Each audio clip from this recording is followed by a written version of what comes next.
Ողջույն, մի ծանոթ ունեմ, 6 միլիոն դրամ վարկ էր վերցրել տան վերանորոգման կահավորանքի համար, 8 ամիս անց բանկից գալիս են ստուգելու, թե իրենց տված վարկը ինչ է արել ու զարմանում են, ոչ մի բան տան վրա արված չէ, հարցնում են, ինչ ես արել 6 միլիոն դրամը Գալուս ջան, պատասխանում է, դե բլենդեր եմ գնել, էլեկտրական վառարան, տուգանում են և գնում, համեմատության համար Գալուստից ներողություն եմ խնդրում, բայց այդ ծանոթս շարժվել է Հայաստանի Հանրապետության կառավարության տրամաբանությամբ։ Իշխանության 8-րդ տարում պետական պարտքը հասցնում են 15 միլիարդ դոլարի։ Հարցնում ես, ինչ եք արել, Նիկոլ։ Պարզվում է մենակ բլենդեր։ Օրերս ազգային ժողովում արդարանում էր իր վերցրած պարտքի համար։ Մի հատ էլ մունատ էր գալիս, ճղում էր իրեն, թե պարտքով զենք ենք առել, շատ ենք առել ու միանգամից։ Նաև ասում էր, թե կորոնավիրուսի հաղթահարման համար են շատ վարկ վերցրել։ Հայաստանում ցանկացած մեկ լումա արտաքին պարտք հաստատվում է կառավարության ու ազգային ժողովի նիստերով։ 2012 թվականից սկսած արխիվումս հավաքում եմ Հայաստանի իշխանության վերցրած վարկերի մասին տեղեկատվությունը։ Նիկոլի ելույթից հետո բացեցի այդ ցանկը, որ արդեն մի քանի 100 էջ է, ու սկսեցի ուսումնասիրել։ Այդ մարդն ասում է 7 միլիարդ դոլարի զենք է առել ու կորոնավիրուս հաղթահարել։ Այսօրվա այս թողարկումը կարելի է անվանել 7 միլիարդ դոլարանոց ստերի բացահայտում։ Նախ դուք կորոնավիրուս չեք հաղթահարել։ Հայաստանը այդ վիրուսից ունեցել է հազարավոր զոհեր, համաշխարհային մակարդակով առավելագույն թվով մահեր ու պատճառը ձեր վատ կառավարումն է եղել։ Այո, կորոնավիրուսի ժամանակ վարկեր վերցրել եք, բայց թե ինչի վրա եք իրականում ծախսել, դա եւս կարծում եմ ձեր իշխանության հեռացումից հետո պրոֆեսիոնալ դատախազությունը, հակակոռուպցիոնը կանդրադառնան։ Նաև Սութե Փաշինյանի այն պնդում է, թե պարտքի մեծ մասը կուտակվել է պատերազմի ժամանակ, որովհետև ամեն տարի ավելի քան 1 միլիարդ դոլար կուտակվում է պետական պարտքը։ Եվ այսպես Արդյոք Նիկոլ Փաշինյանը վարկ է վերցրել զենք գնելու համար։ Ուսումնասիրում են վերցրած վարկերի ցանկը։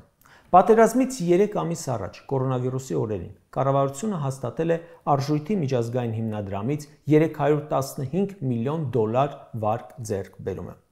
Ուղղվելու է բյուջեի պակասուրդին։ Հաշվեմ սրա մի մասը գնացել է կորոնավիրուսին, զուտ նրա համար, որ ֆինանսների նախարարը այդ ժամանակ դիմակով էր զեկուցում։ Կորոնավիրուսի հաղթահարման համար վարկեր էին վերցնում, բայց մեր քաղաքացիների մեծ մասը բուժվել է տանը, սեփական միջոցներով, որոնցից մեկն էլ ես եմ։ Մարդ էր մահանում տանը վիրուսից, չստանալով բուժօգնություն։ Նիկոլը 100 միլիոնավոր դոլարների վարկ էր վերցնում այդ ժամանակ կորոնավիրուսի անվան տակ։ Իսկ թե ինչ էին անում այդ փողերը, ինքը Թորոսյան Արսենը իր բռնված բաց թողնված տեղակալը թող պատասխանեն։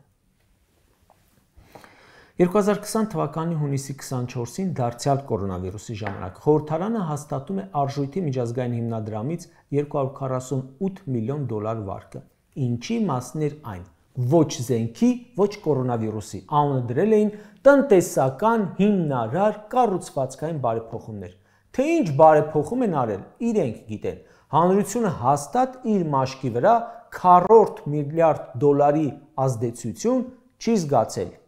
Ոչ էլ բարեփոխում է զգում մի 10-15 տարի է։ Իհարկե ԿՊԱ-կան պաշտոնյաները, նրանց հարազատները, շատ դեպքերում ընկերները, խնամի, ծանոթները մաշկի վրա լավ էլ զգում են, բայց դա ժողովրդի հետ ընդհանրապես կապ չունի։ Չգիտեմ էլ Արժույթի միջազգային հիմնադրամը որքանով է հետևել վարկի ծախսման թափանցիկությանը։ Նպատակին ծառայել է, թե չի ծառայել։ 2017 թվականի Նիկոլը օրինակ, որը որպես падգամավոր պետական գաղտնիքի էր տիրապետում, գիտեր ներսում ինչ է կատարվում, ասում էր. Հայաստանին վարկ տվողները կոռուպցիոն փայի մեջ են կառավարության հետ։ Թե այսօր ինչպես է, որովհետև նույն չափի վարկեր են վերցնում, նույն կազմակերպություններից, թող Նիկոլն ինքն ասի։ Շարունակեմ։ Պատերազմի օրերին 2020 թվականի հոկտեմբերի 3-ին Նիկոլի խորհրդարանը հաստատում է վզեբից 18 միլիոն դոլար վարկ։ Անունը դրել են համայնքների զարգացում։ Ժորժան, հոկտեմբերի 13-ին մեզ մոտ պատերազմ էր։ Նիկոլը ամեն օր հանձնելով գալիս է ու հրաժարվում է դադարեցնել պատերազմը։ Այստեղ էլ ասում է՝ տանից վերցրեք, որ մեկը կասկաբան ունի, գնացեք։ Մինչ ուրիշների զավակներին տանում է զոհելու, դիերը լցնում սպայկայի ֆուրերը, այստեղից վերցնում է արտաքին պարտք, չգիտես ինչի համար։ Պատերազմի ժամանակ վարկ, որը կլիներ զենքի մասին, չենք տեսնում եւ վստահաբար չի էլ եղել։ Մենակ չասեք փողը ստացել եք ՔՊԱ-ներին պարգևավճար բաժանելու համար, բայց զենք եք առել։ ՔՊ այդ ձեր դոնորները ստուգումներ են անում, չէ՞։ Հաշվետվություններ են ընդունում, չէ՞։ Ու չեմ էլ կարծում ինչ որ մեկը ձեզ զենքի համար փող է տվել։ Փաշինյանի կառավարությունը պարտքի մեծագույն մասը կուտակել է ոչ թե պատերազմի ժամանակ, այլ դրանից հետո։ Կարծում եմ Բաքվի պարադի կադրերը տեսել եք 2021 թվականին, թե ինչպես է Հայաստանի գերագույն գլխավորը մի քանի միլիարդ դոլարի նախկինում գնված ռազմավար թողել Ադրբեջանին։ Իսկ պատերազմից հետո, որ ասում է զենք եմ առել, ինչ վարկեր է վերցրել բանակը զինելու համար։ Շարունակեմ ուսումնասիրել։ Չեմ հանդիպում ու չեմ հանդիպում նման պայմանավորվածության։ Օրինակ, այսպիսի վարկել են։ Վերակառուցման եւ զարգացման եվրոպական բանկից 25 միլիոն եվրո են ստացել Երևանի տրանսպորտային ցանցի բարելավման համար։ Վերցրել են վարկ, տրանսպորտը թանկացրել են, բայց թե ինչքանով է բարելաված, տեսնում եք։ Կամ նույն վզեբից 30 միլիոն դոլար են վերցրել պետական հատվածի արդիականացման համար։ Էս ինչա։ Պետական հատվածի արդիականացումը հաստատ ռումբեր չեն։ 22.6 միլիոն դոլար վարկ են վերցել 4 ավագ դպրոցի վերանորոգման, դպրոցներում լաբորատորիաներ բացելու համար։ Այդ որ ասում են 300 դպրոց 500 մանկապարտեզ են կառուցում ու դրա 10%-ն են հազիվ կառուցել, մեզ գցել են այսքան վարկերի տակ։ Մի քանի դեպք էլ կա, երբ մեկ օրում սրանք միանգամից 3 հատ վարկ են վերցրել։ Նման մի օր 3 հատ վարկ վերցրել են ու կազմել է 250 միլիոն դոլար։ Ու ձևակերպել են ամրապնդել հանրային ֆինանսների կառավարման արդյունավետությունը, փողի եւ կապիտալի շուկաների զարգացումը, մշակել կանաչ տնտեսության անցման ռազմավարական շրջանակ, աղքատության հաղթարման եւ այլն։ Ինչ աղքատություն է հաղթարված։ Տեսան չեն կարողանում աղքատություն հաղթահարել, մեթոդաբանություն են փոխել ու նախկինում աղքատների մի քանի տոկոս այլևս աղքատ չէ, բայց միայն թղթերով։ Ժորդ վարկ են վերցել ոչ թե աղքատություն հաղթահարելու համար, այլ ըստ երևույթին հաշվարկի մեթոդաբանությունը փոխելու։ Վզեբից 92 միլիոն դոլար վարկ են վերցրել, անունը դրել են կլիմայի փոփոխության մեղմացման, հարմարվողականության խթանում, հավասարության ամրապնդում եւ մարդկային կապիտալի խթանում։ Ջորջան, սրանով ինչ են արել։ Տեղյակ եք։ Վարկ են վերցրել արդարադատության ոլորտի արդյունավետության հզորացման համար, բայց ելի դատավորի փոխարեն որոշում է կայացնում կառավարության գլուխը։ Ձեր վարկով բարեփոխված արդարադատության դեմքը ուղիղ 2 օր առաջ տեսանք Սամվել Կարապետյանի դատին։ Միանգամից 373 միլիոն վարկ են վերցրել ու ոչ թե զենք են առել, այլ ասֆալտ հյուսիս-հարավ ճանապարհի Սիսիան-Քաջարան հատվածում 60 կիլոմետր ճանապարհի համար 373 միլիոն եվրո։ Հալալա ձեզ։ Աչքիս եվրո են փռելու ճանապարհի ամենատակի շերտին, որ ամուր լինի։ Նիկոլն ասում է վարկ են վերցրել, զենք եմ առել։ Կարդում ես թվային ծառայություններ, վարչարարության արտիականացում, համայնքային բարեփոխումներ, բյուջեի դեֆիցիտ, այսպիսի բաներ են։ Ամեն տարի 1 միլիարդ դոլար պարտք են վերցնում, այս կարգի նպատակներով, ինչ զենք։